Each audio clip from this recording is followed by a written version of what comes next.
YouTube, flipping up from basketball, doing a little baseball right now. A quick little Topps 2020 Archive Signature Series.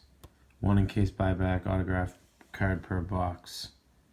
So, dual autograph cards are new for 2022.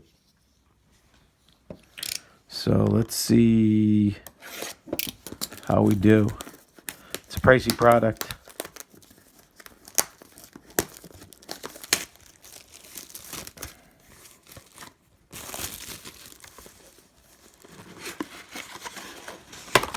And that's it. Let's see who we got. I'm not really sure who this is, but it's Bobby Bradley from the